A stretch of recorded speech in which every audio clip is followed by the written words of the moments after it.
जब से सुशांत सिंह राजपूत हम सभी को छोड़कर गए हैं उसके बाद से ही इंडस्ट्री में एक उबाल सा आ गया है। जी हाँ, कई ऐसे एक्टर्स हैं इंडस्ट्री के अंदर से ही जो बाहर उभर कर सामने आ रहे हैं और इस बात को कह रहे हैं, एक्सेप्ट कर रहे हैं कि यस, इंडस्ट्री में बहुत ज़्यादा फेवरेटिज्म है। इंडस्ट्री में लॉबीज काम करती हैं जो सिर्फ अपने पसंदीदा लोगों को ही आगे बढ़ाती हैं।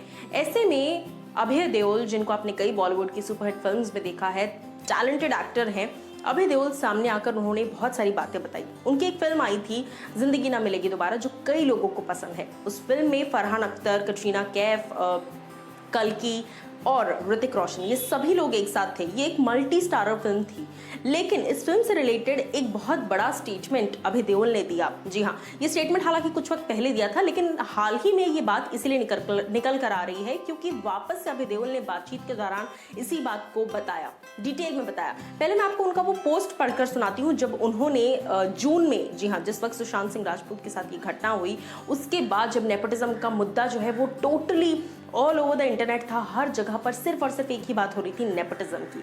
सो उस वक्त अभय देओल ने क्या पोस्ट किया था, मैं आपको पढ़कर सुनाती हूँ। उन्होंने एक फोटो शेयर की अपनी, ऋतिक की और फरहान अख्तर की। उस फोटो के नीचे उन्होंने कमेंट लिखा, जिंदगी Na Milegi Dobara, released in 2011, need to chant this title for myself every day nowadays, also a great watch when anxious and stressed. उसके बाद वो लिखते हैं, I would like to mention that almost all the award functions demoted me and Farhan from main leads and nominated us as supporting actors. Hrithik and Katrina were nominated as actors in a leading role.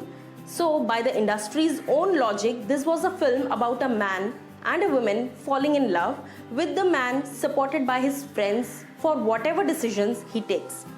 There are many covert and overt ways in which people in the industry lobby are against you. In this case, it was shamelessly overt. उसके साथ साथ वो लिखते हैं, I of course boycotted the awards, but Farhan was okay with it. अब यहाँ पर अभय देओल ने बहुत सारी बातें लिखी हैं, जहाँ पे सबसे इंपॉर्टेंट मुद्दा ये है कि उन्होंने कहा कि ये बहुत ही शेमलेस तरीके से इंडस्ट्री की जो लॉबीज हैं वो काम करती है। और ये शेमलेस तरीका सिर्फ यहीं तक सीमित नहीं रहता, क्योंकि उन्होंने जो है ऋतिक रोशन को मेन लीड एक्टर करार कर दिया with Katrina Kaif as a lead actress, लेकिन मुझे और फरहान को सपोर्टेड कास्ट बता दिया, सपोर्टिंग कास्ट में हमें डाल दिया। अब यहाँ पर हाल ही में जूम से बातचीत करते वक्त अभय देओल ने ये बात कही कि इंडस्ट्री में जिस तरीके की एक गैंगिज्म है, लोग गैंग बना लेते हैं, लोगों के अपने अपने क्लैंस हैं, अपने अपने गैंग है, ये इस गैंग का हिस्सा है, वो उस गैंग का हिस्सा है, और लोग जो है सिर्फ उसी गैंग के अंदर ही काम करते चले जाते हैं, चाहे स्क्रिप्ट पे दम हो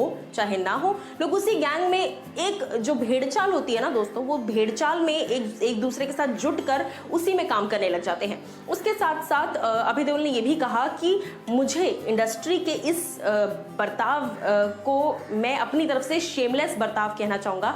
बहुत ही निहायती वाहियात ये बर्ताव है।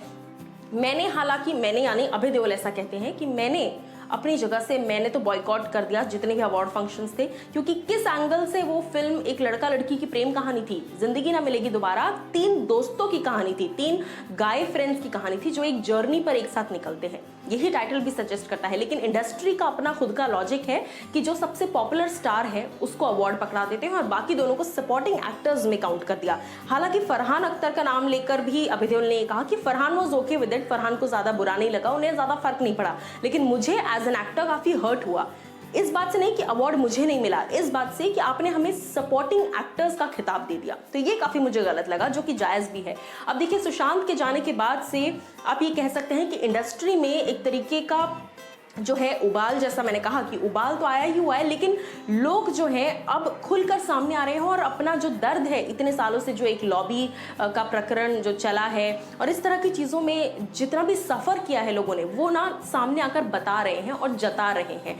उसके अलावा मैं आपको बता दूं कि अभय देओल ने यह भी कहा कि एक बहुत अच्छी चीज़ है इस वक्त जो हो रही है, और वो है वेब सीरीज, OTT प्लेटफॉर्म्स का। जी हाँ, और उन्होंने ऐसा क्यों कहा, क्योंकि देखिए जब फिल्म रिलीज होती है तो अभय देओल ने कहा कि जब फिल्म होती है तो 3-4 घिसे पिटे वही क्लीशे रोल्स होते हैं और वही क्लीशे रोल्स में वही हीरो आया, हीरोइन को बचाया और यही सब होता है। लेकिन ओटीटी प्लेटफॉर्म्स, जितने भी ऑनलाइन प्लेटफॉर्म्स हैं, ये सारे प्लेटफॉर्म्स बहुत बड़ा स्कोप लेकर आ रहे हैं एक्टर्स के लिए, क्योंकि ओटीटी प्लेटफॉर्म में कोई एक हीरो नहीं होता। ओटीटी प्लेटफॉर्म में एक किरदार हीरो होता है और सारे किरदार एक दूसरे से जुड़े हुए होते हैं, ये सामने नजर आता है। तो इसीलिए बहुत एक अच्छा प्लेटफॉर्म है, ये कहना है अभय देओल का। अब आप लोग मुझे एज अ व्यूअर नीचे कमेंट सेक्शन में दिए हुए कमेंट सेक्शन में मुझे बताइए कि क्या कुछ आपको लगता है और अभय देओल की इन बातों से क्या कुछ आपका कहना है, क्योंकि देखिए अवार्ड फंक्शंस तो क्या है ये अब तक हम सभी समझ चुके हैं। बाकी आपकी राय क्या है, जरूर मुझे बताइए कमेंट सेक्शन में।